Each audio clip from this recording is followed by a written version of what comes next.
Assalamualaikum warahmatullahi wabarakatuh.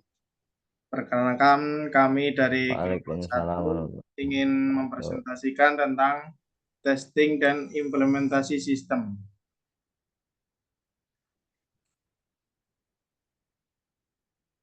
Di sini saya ada 5 manpower atau di satu kelompok ada Pak Adam Abdul Latif, Pak Epi Hermawan, saya sendiri Erik Wanto, Riki Rifana, dan Zainal Abidin. Kami mempunyai slogan kerjasama adalah kunci suksesnya. Materi yang akan kami bawakan ada 8. Yang pertama itu pengenalan pengujian testing, kedua definisi testing, ketiga testing, keempat fungsi testing, kelima sistem implementation, keenam tahap pengujian dan implementasi dalam siklus hidup pengembangan sistem, 7 dasar sistem pengujian, ke-8 keuntungan dalam pengujian pendekatan secara bertahap. Materi 1. Pengenalan pengujian testing. Di 1979, Philip Covey, masalah dari manajemen kualitas bukan pada apa yang belum tahu, namun apa yang mereka pikirkan telah tahu. Dengan hormat, kualitas mempunyai banyak kesamaan dengan seks. Setiap orang melakukannya, tentu dalam kondisi tertentu tiap orang merasa telah mengetahuinya, walau tidak mengemukakannya. Tiap orang berpikiran bahwa untuk melakukannya hanya cukup mengikuti insting natural. Dan tentunya kebanyakan orang merasa bahwa masalah yang terjadi kemudian disebabkan oleh orang lain, karena mereka mengira telah melakukannya dengan benar. Testing merupakan aktivitas yang tidak hanya bertujuan untuk menemukan error, tapi juga bertujuan untuk mengkoreksi dan menghilangkannya. Untuk materi selanjutnya akan dibawakan oleh Adam Abdul Latif. Waktu dan tempat kami persilahkan.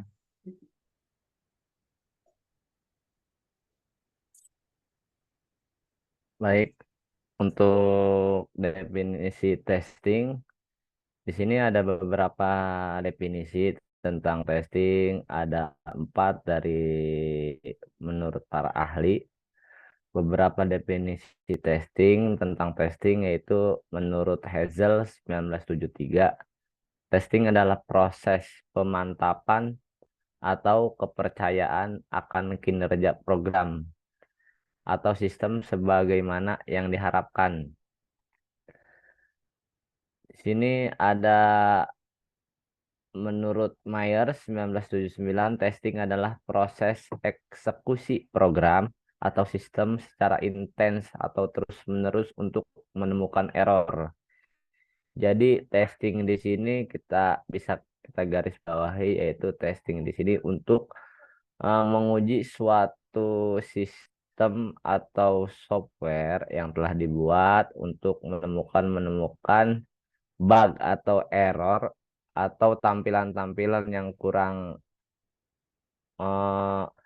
yang kurang enak dilihat. Nah, di sini adalah garis bawah definisi testing. Next.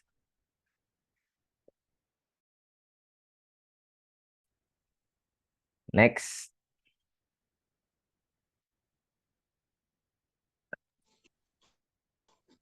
Keempat ya? Berikut ini testing. Berikut ini adalah pengertian testing yang dihubungkan dengan proses verifikasi dan validasi software. Testing software adalah proses pengoperasian software dalam suatu kondisi yang dikendalikan. Jadi, pengertian software testing di sini adalah metode yang dijalankan untuk mendeteksi error atau bug. Nah, jadi testing itu ada dua, ada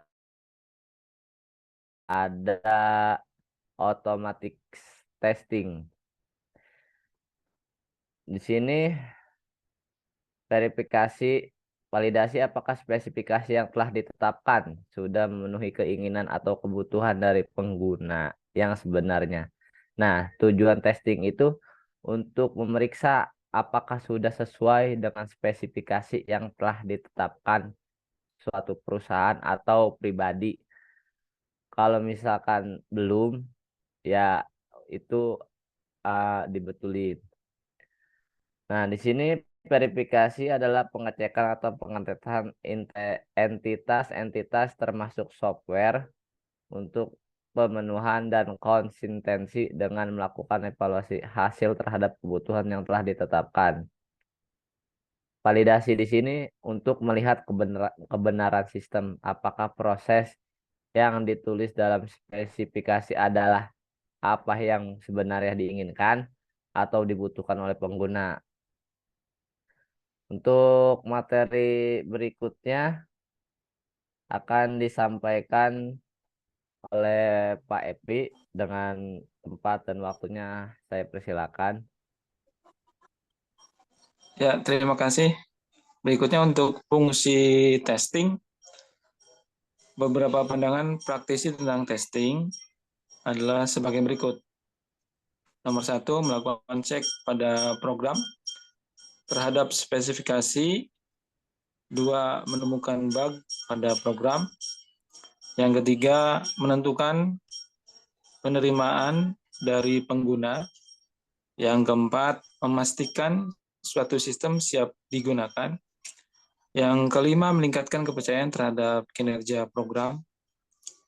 Yang keenam, memperlihatkan bahwa program bekerja dengan benar. Yang ketujuh, membuktikan bahwa error tidak terjadi. Yang kedelapan, mengetahui akan keterbatasan sistem. 9, mempelajari apa yang tak dapat dilakukan oleh sistem. 10, melakukan evaluasi kemampuan sistem. 11, verifikasi dokumen. Dan 12, memastikan bahwa pekerjaan telah diselesaikan. Yang berikutnya, sistem implementation. Implementasi sistem merupakan adopsi dengan transfer atau konversi antara sistem lama ke sistem baru dalam suatu organisasi. Jadi, jika sebuah perusahaan bekerja dengan sistem perangkat lunak lama atau software lama, mungkin ingin menggunakan sistem baru yang lebih efisien, memiliki kapasitas kerja yang lebih, jadi sistem baru perlu mengadopsi, di mana setelah itu dapat digunakan. Untuk selanjutnya dilanjutkan oleh Bapak Jainal Abidin. Silakan. Baik, terima kasih Pak Epi. Untuk selanjutnya akan dijelaskan oleh saya itu tahap pengujian dan implementasi dalam siklus SDLC. Dalam SDLC sendiri di sini terdapat 8 tahapan. Pertama itu adalah system investigation atau tahapan awal untuk mengidentifikasi suatu masalah. Lalu sistem analis, di mana tahapan ini kita fokus untuk memahami mendalam terhadap kebutuhan pengguna. Lalu ada sistem desain, kita merancang suatu eh, arsitektur atau solusi dari tahapan analisis analisis sebelumnya. Lalu ada programming, tahapan untuk membuat sistemnya. Lalu ada testing. eh, Selanjutnya ada implementation, adalah di mana tahapan eh, sistem siap digunakan. Lalu operation itu adalah tahapan di mana sistem telah digunakan. Lalu ada terakhir itu adalah maintenance, adalah tahapan di mana pemeliharaan terhadap sistem itu sendiri. Nah, di mana tahapan-tahapan ini itu penting dalam suatu pengembangan perangkat lunak atau suatu sistem untuk menentukan sistem itu eh, bisa tepat dibuat gitu. Selanjutnya ada slide selanjutnya ada dasar sistem pengujian, di mana ada 4 poin yang bisa kita garis bawahi. Yang pertama itu eh, suatu pengujian itu harus dilakukan dan mempunyai fokus yang jelas. Terus selanjutnya ada 3 pertanyaan harus dijawab sebelum melakukan pengujian. Yang pertama itu what you might test, lalu what you should test, dan terakhir itu what you can test. Nah, poin ketiga itu jawaban, di mana jawabannya itu harus membantu menentukan fokus pengujian yang dilakukan. Dan yang terakhir itu fokus pengujian yang jelas akan menentukan kualitas dari sistem yang diuji. Nah, selanjutnya itu akan dilanjutkan oleh Riki Ripana. Dari Riki Ripana, silakan.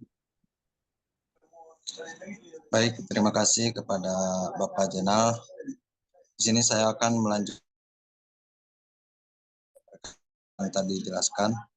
Mungkin di layar bisa kita lihat, yaitu ada keuntungan dalam pengujian pendekatan secara bertahap. Nah, di sini ada beberapa poin. Mungkin yang pertama itu